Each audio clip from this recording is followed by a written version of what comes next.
Assalamualaikum warahmatullahi wabarakatuh. Kami dari kelompok 6 kelas 4C akan membahas mengenai materi kuliah tentang teori grup, yaitu yang di dalamnya terdapat pembahasan mengenai grupoida, semigrup, monoida, dan juga beberapa latihan soal. Yang dimana mata kuliah ini diampu oleh Bapak Dr. Rafiq Zulkarnain MPD. Selanjutnya, ini adalah anggota kelompok kami, yaitu yang pertama ada Aisyah Nur Amin dengan NPM yang sudah tertera. Yang kedua, yaitu Muhammad Giovanni Kasya Putra dengan NPM yang sudah tertera. Yang ketiga, yaitu ada Muhammad Ilham dengan NPM yang sudah tertera. Dan yang terakhir ada Nadia Mesia Nur Faida dengan NPM yang sudah tertera. Nah, untuk pembahasan yang pertama ialah grupoida yang akan dibahas oleh Aisyah Nur Amin. Kepadanya dipersilahkan. Oke, baik. Terima kasih moderator. Jadi di sini saya akan membahas mengenai grupoida.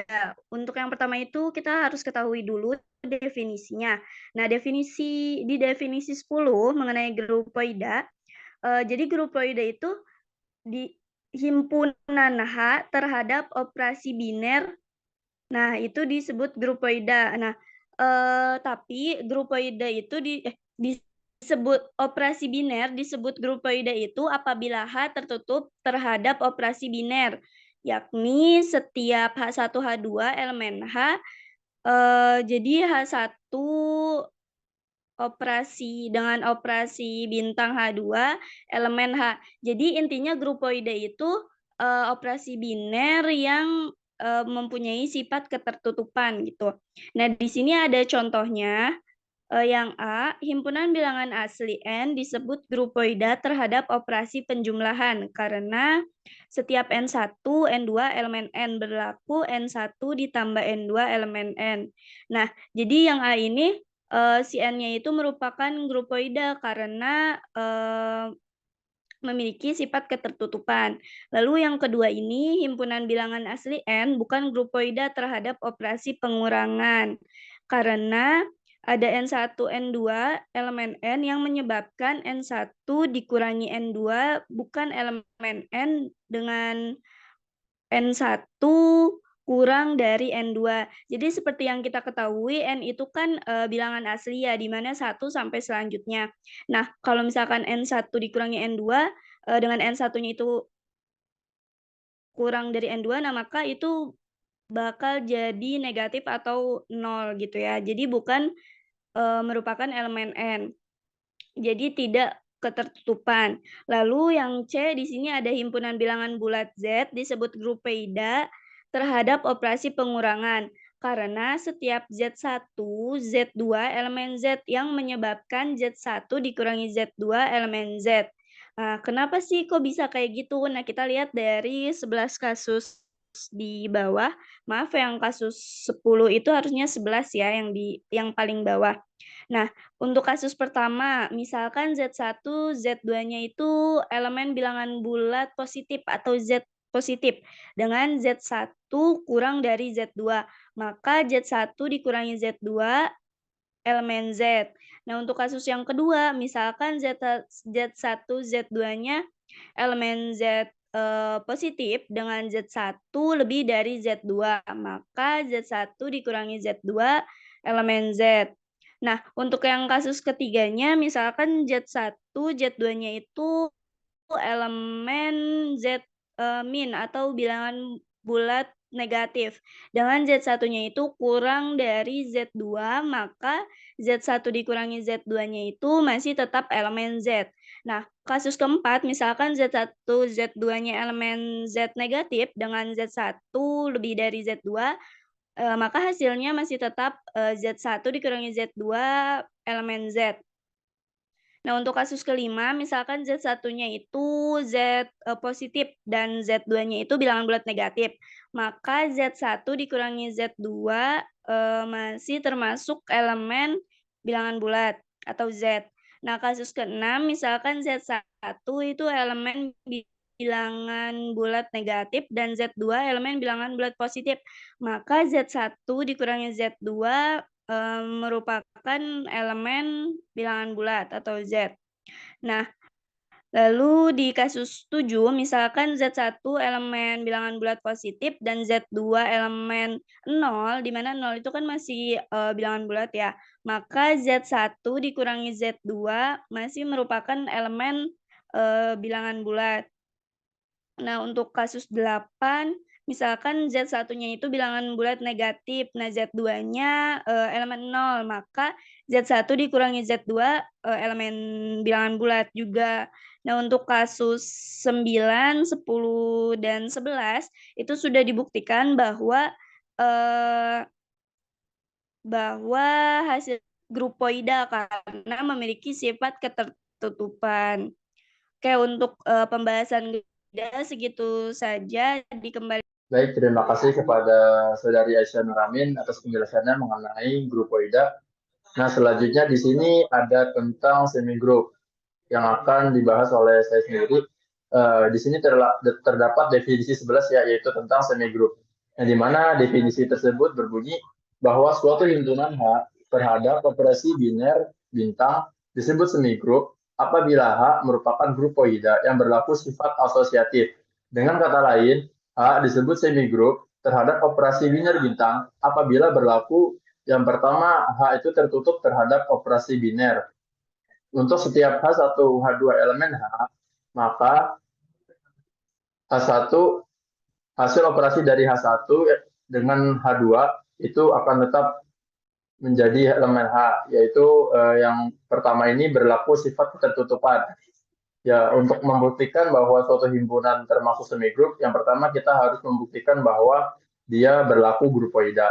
Nah, yang kedua, kita akan membuktikan bahwa himpunan tersebut berlaku sifat asosiatif. Dengan operasi biner bintang pada H berlaku sifat asosiatif, yaitu ketika H1 dioperasikan dengan H2, setelah itu dioperasikan lagi dengan H3, maka akan sama dengan H1 dioperasikan dengan H2, dioperasikan lagi dengan H3. Itu akan bernilai sama. Ya, selanjutnya di sini ada contoh 10.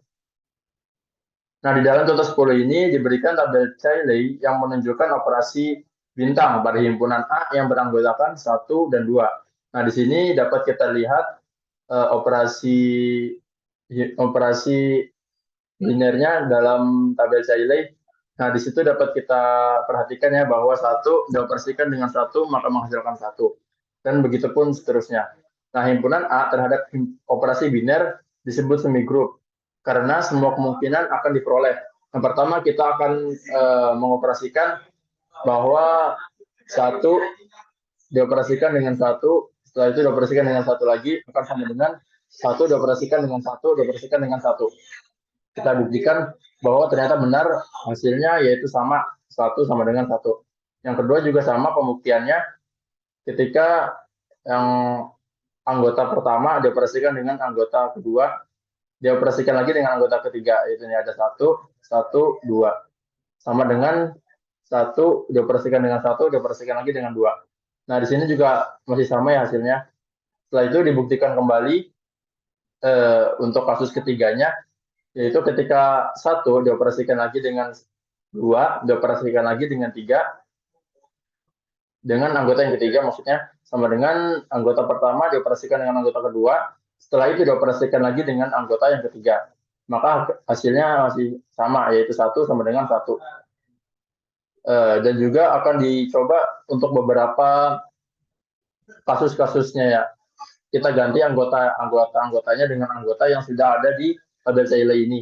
Nah, ini anggota-anggotanya.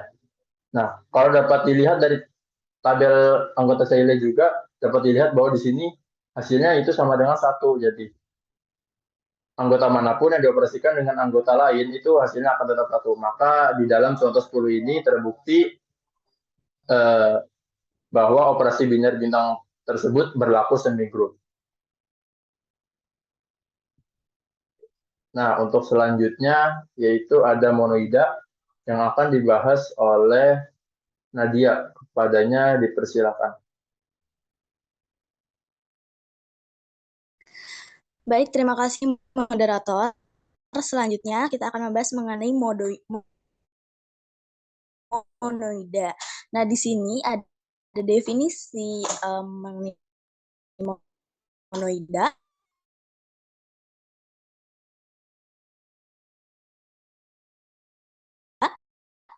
di sini katakan ketika kita mempunyai suatu himpunan grupnya itu dia harus semigrup terlebih dahulu.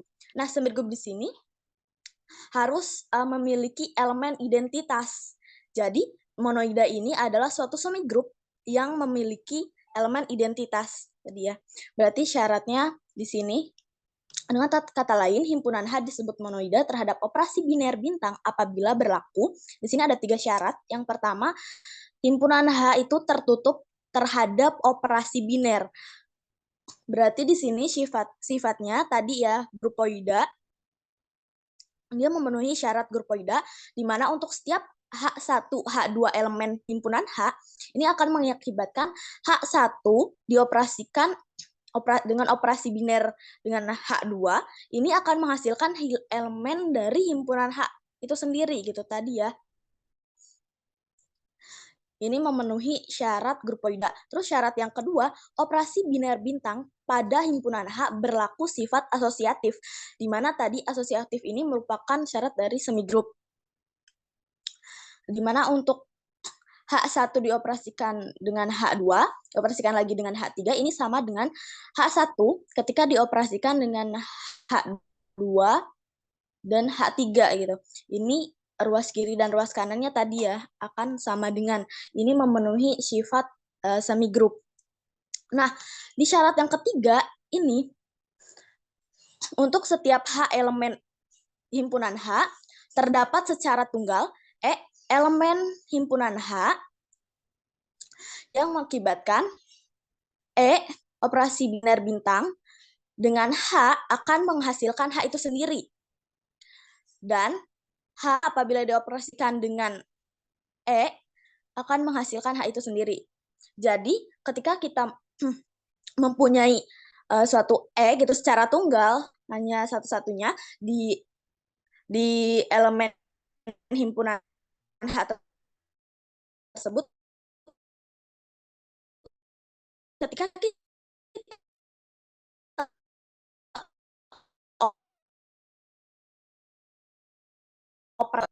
nah, monoida ini tadi harus memenuhi ketiga syarat ini. Harus bersifat grupoid, terus juga asosiatif atau tadi semigrup, dan yang ketiga harus memiliki elemen identitas. Maka ini merupakan suatu monoida. Boleh next slide.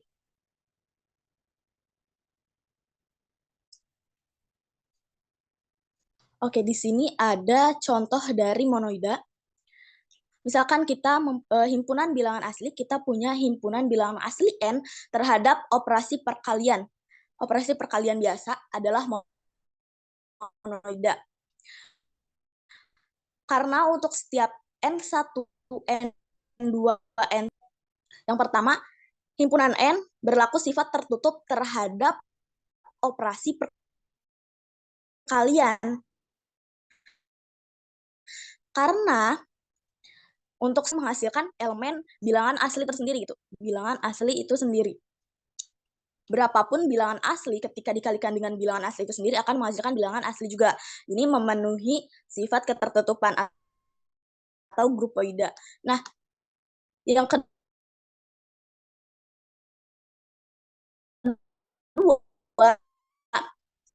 operasi perkalian biasa. Karena dan N3 itu akan sama dengan kita kalikan N1 dan N3 dan kalikan dengan ketika kita mengalikan N1 dan N2 dan kemudian kalikan dengan N3. Ini hasilnya akan sama dengan gitu. Ini akan berlaku sifat asosiatif untuk semua N1, N2, N3 dari himpunan bilangan asli. Ini memenuhi sifat ketertutupan. Sifat semigrup, mohon maaf, sifat asosiatif.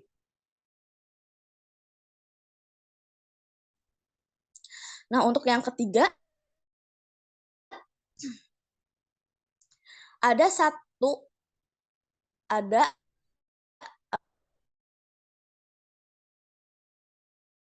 angka 1 elemen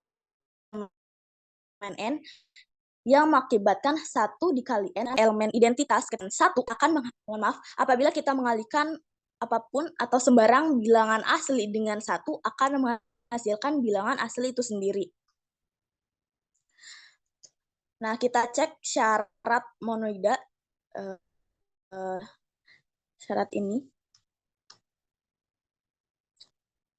Himpunan bilangan asli N terhadap perkalian. Teman-teman, ini harusnya perkalian ya. Ini harusnya perkalian, mohon maaf di sini. Perkalian, bukan monoida. Ternyata dia bukan monoida. Meskipun dia memiliki bilangan atau elemen identitas.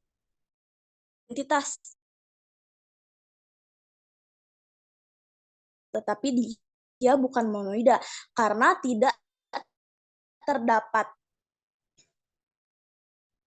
E dikali N sama dengan bentar. Operasinya di sini operasi perkalian. Boleh tolong moderator untuk dicoret di situ ya, perkalian. Atau ditulis aja di poin kedua ini kita ganti karena di sini harusnya perkalian ya. Teman-teman, untuk setiap elemen N bilangan asli ketika kita mengalihkan dengan angka tersebut akan menghasilkan bilangan itu sendiri, betul? Seharusnya di sini kesimpulannya himpunan bilangan asli tidak, karena terdapat E atau tadi elemen identitasnya yang merupakan angka 1 itu merupakan N.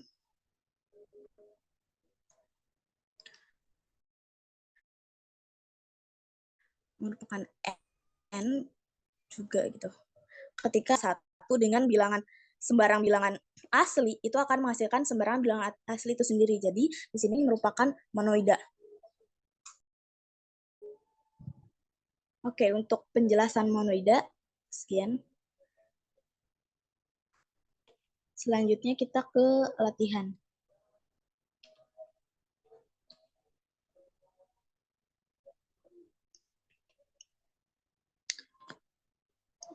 Sini ada latihan soal 1.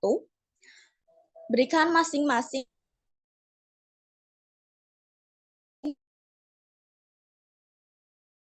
contoh sama seminggu tadi kita diberikan masing-masing contoh 1, 2 dan contoh 1, 2, 3 dan 4 serta pembahasan latihan tugas mandiri.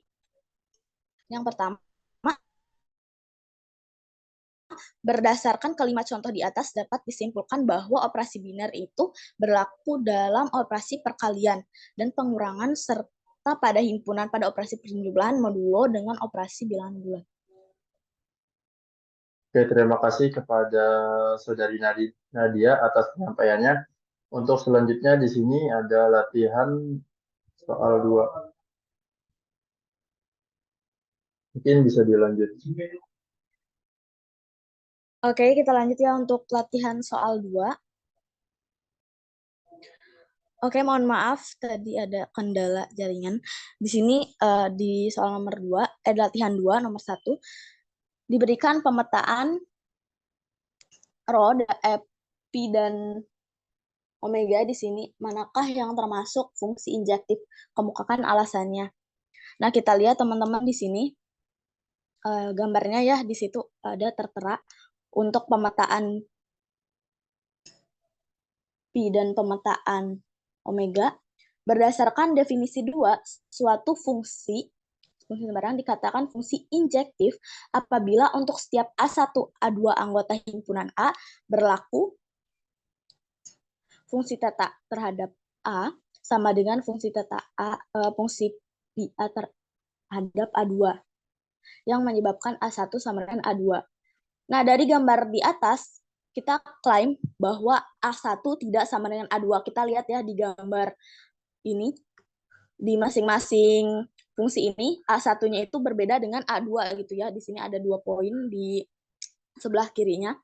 Sedemikian sehingga kita lihat untuk pemetaan pi terhadap A1 tidak sama dengan pi terhadap A2. Di sini untuk pemetaan pi, A1-nya itu punya peta sendiri gitu di sini. Dan A2-nya juga memiliki peta sendiri. Jadi untuk pemetaannya hasilnya atau di sini kodomainnya itu tidak sama. Nah, sedangkan dari pemetaan omega kita lihat bahwa kodomainnya hasilnya di sini sama gitu. Dari A1 ke sini dan dari A2-nya juga ke sini gitu di sini. Maka pemetaan omega A1 itu sama dengan pemetaan omega A2. Oleh karena itu dapat disimpulkan bahwa fungsi yang termasuk fungsi 1,1 adalah fungsi pi yang sebelah kiri ya. Oke, terima kasih. Oke, terima kasih kepada Nadia atas penjelasannya. Selanjutnya di sini ada latihan soal 3. Ya, pada Ilham, persilakan. Ya, saya sendiri dengan latihan soal ketiga. Di sini soalnya memberikan 5 contoh yang menunjukkan sifat asosiatif pada suatu himpunan dengan operasi biner tertentu.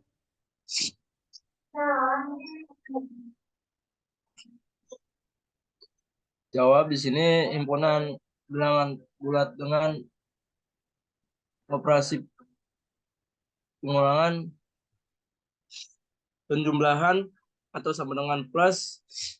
Misalkan A sama dengan min 2, B sama dengan 1, dan C sama dengan 3. A, B, C, dan elemen A tambah B tambah C sama dengan A plus B plus C. Di situ min 2 tambah 1 tambah 3 sama dengan min 2 tambah 1 tambah 3. Dikarenakan min 2 tambah 1 hasilkan min 1 tambah 3 sama dengan, dan tadi di situ dijelaskan min 2 tambah 1 tambah 3 hasilnya min 2 tambah 4. Jadi min 1 tambah 3 2, min 2 tambah 4 sama dengan 2. Di situ dijelaskan asosiatif. Selanjutnya himpunan bilangan rasional dengan operasi penjumlahan itu plus. Misalkan A sama dengan setengah, B sama dengan 1/3, dan C sama dengan 1/4. Di sini A plus B plus C sama dengan A plus B plus C. A-nya setengah, B-nya 1/3, dan C-nya 1/4. Selanjutnya sampingnya A1-nya A 1/2, B-nya 1/3, dan C-nya 1/4. Di sini ditambahkan bisa menghasilkan 5/6 tambah 1/4. Dari 1/2 dan 1/3 yaitu 5/6. Selanjutnya 1/3 tambah 7/12 karena dihasilkan 1/3 tambah 1/4. 5/6 tambah 1/4 menghasilkan 13/12. Selanjutnya 1/2 tambah 7/12 bisa menghasilkan 13/12. Di situ disebutkan asosiatif. Selanjutnya himpunan bilangan rasional dengan operasi perkalian X. Misalkan A sama dengan setengah, B 1/3, dan C 1/4. A, B kali C sama dengan A kali B kali C. 1/setengah kali 1/3 kali 1/4 sama dengan setengah kali 1/3 kali 1/4. 1/2 dikali 1/3 bisa menghasilkan 1/6 dikali 1/4. Selanjutnya 1/2 diturunkan 1/3 kali 1/4 bisa menghasilkan 1/10. Di sini 1/6 dikali 1/4 menghasilkan 1/24. Dalam bilangan itu tersebut, bahwa operasi hasilnya sama dan berlaku asosiatif.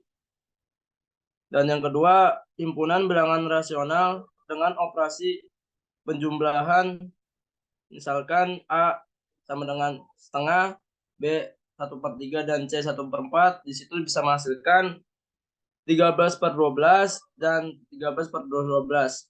Hasilnya asosiatif sama dengan,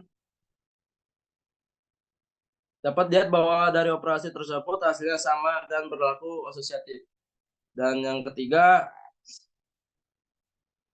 himpunan bilangan rasional dengan operasi perkalian.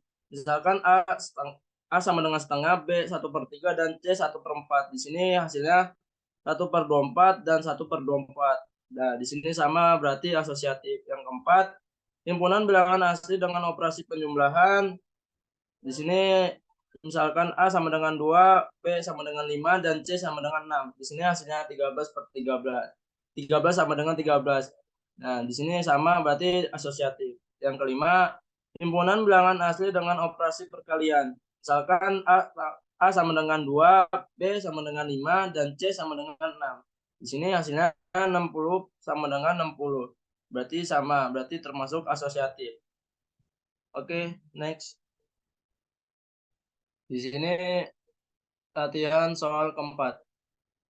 Diberikan sama dengan 1, 3, 7, dan 9. Dan operasi perkalian modulu 10. Apakah 10 berlaku sifat ketutupan asosiatif dan memiliki elemen identitas?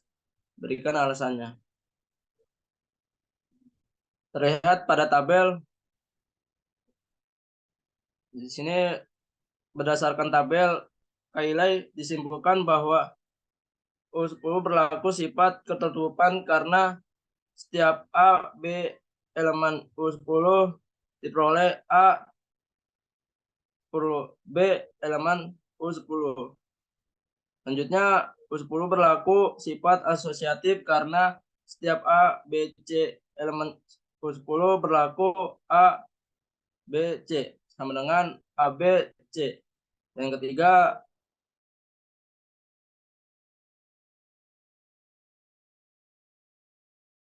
A kali X, AX 1 dan sama dengan 1XA sama dengan A.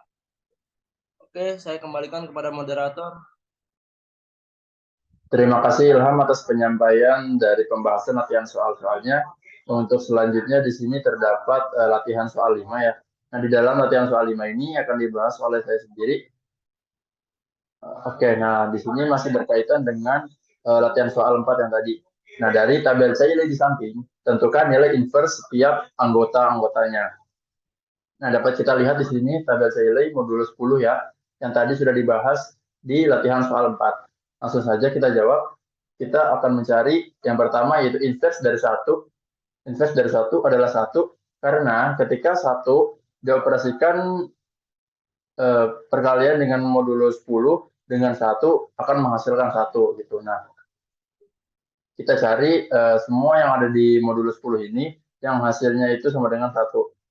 Nah, yang pertama di sini ada 1, di sini satunya di sini, satunya lagi di sini, dan satu lagi di sini. Oke, selanjutnya di sini inverse dari 3.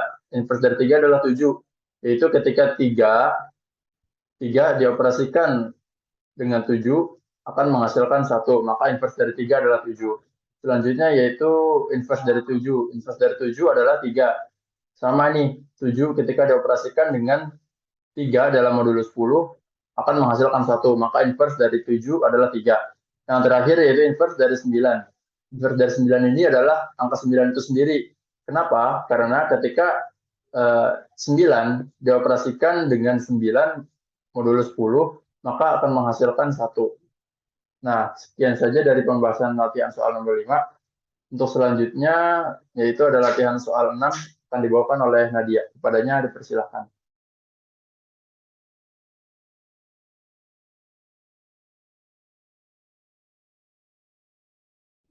Baik, terima kasih moderator. Oke, di sini ada latihan soal 6. Dengan soal diberikan himpunan bilangan bulat Z dan operasi biner lingkaran titik. Periksa apakah Z merupakan grup poida terhadap operasi biner tersebut. Apabila A, operasi biner lingkaran titik dengan B didefinisikan sebagai A tambah 2 kali B untuk setiap AB elemen Z, elemen bilangan bulat. Oke, untuk pembahasannya boleh next slide.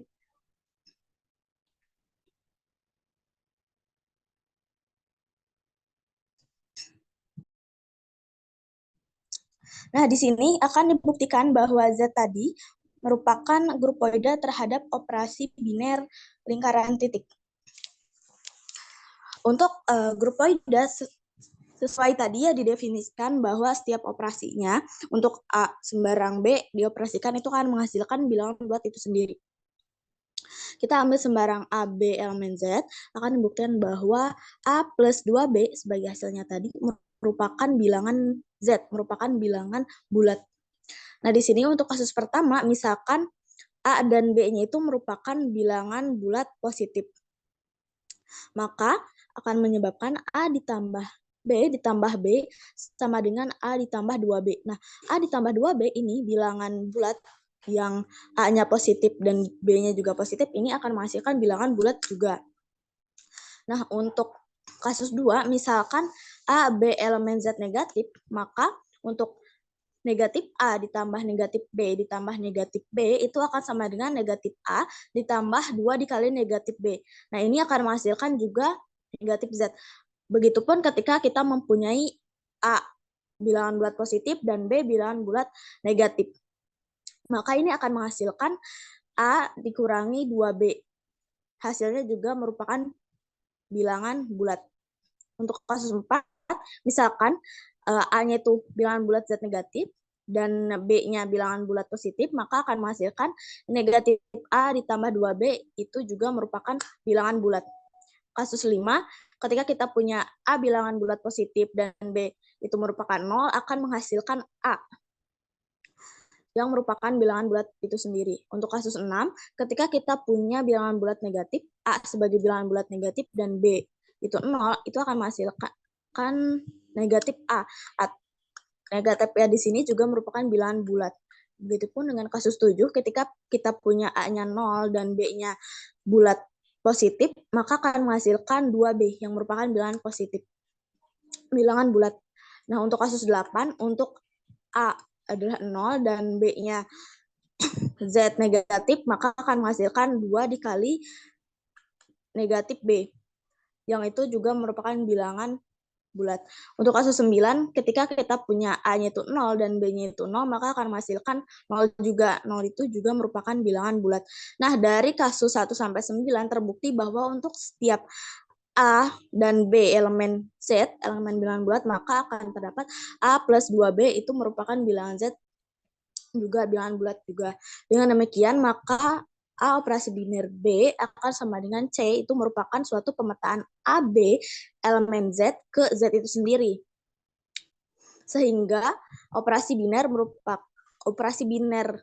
lingkaran titik merupakan operasi biner pada bilangan Z. Terima kasih. Saya kembalikan ke moderator.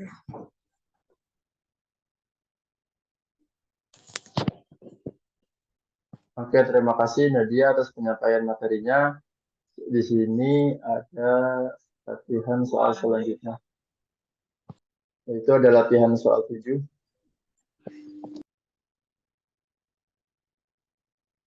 Latihan soal 7 yang akan dibahas oleh Aisyah, padanya dipersilakan. Oke, terima kasih moderator. Di sini ada latihan soal 7 yang bersoal buktikan bahwa bilangan bulat positif terhadap operasi bundaran titik yang didefinisikan setiap M, N elemen bilangan bulat positif berlaku M bundaran titik N sama dengan GCD MN. Nah, yang pertama kita akan membuktikan bahwa bilangan positif ini atau Z plus ini terhadap operasi bundaran titik dengan M bundaran titik N sama dengan GCD MN. Nah, kita harus periksa dulu operasi ini memenuhi sifat ketertutupan dan sifat asosiatif. Nah, Yang pertama sifat ketertutupannya itu GCD MN sama dengan P. Nah, P M kan ya di sini untuk M. Nah, jadi M sama dengan PK di mana K-nya itu elemen Z. Nah, untuk N sama dengan PK, K-nya itu elemen Z juga. Nah, maka dapat disimpulkan bahwa M bundaran titik N sama dengan GCD MN bersifat tertutup. Nah, itu satu. Yang kedua itu sifat asosiatifnya. Kita periksa. Nah, ambil sembarang MN O elemen Z akan ditunjukkan bahwa M kali N dikali O sama dengan M dikali N dikali O. Nah, kemudian GCD MN dapat ditulis sebagai kombinasi linier yaitu GCD MN. Nah, jadi sama dengan MX tambah NY di mana X, Y itu elemen Z. Nah, maka diperoleh M dikali N dikali O sama dengan M dikali N dikali O. Dapat dilihat pengoperasiannya seperti yang di layar. Jadi hasilnya itu MOX ditambah NOY sama dengan MNX kuadrat ditambah MOY, maaf,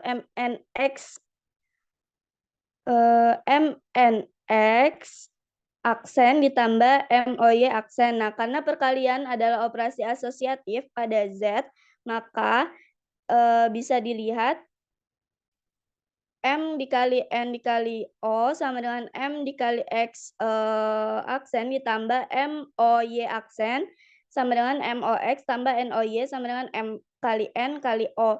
Nah, dapat kita simpulkan bahwa M bundaran titik N sama dengan GCD MN itu bersifat atau berlaku asosiatif. Nah, dari pembuktian di atas, kita dapat simpulkan bahwa M bundaran titik N sama dengan GCD MN ini bersifat tertutup dan asosiatif. Jadi, Z plus itu atau bilangan bulat positif itu terbukti terhadap operasi dengan M bundaran titik N sama dengan GCD MN adalah terbukti. Nah, terbukti apa sih? Terbukti bahwa operasi tersebut itu semigroup. Nah, boleh dilanjut ke latihan soal 8.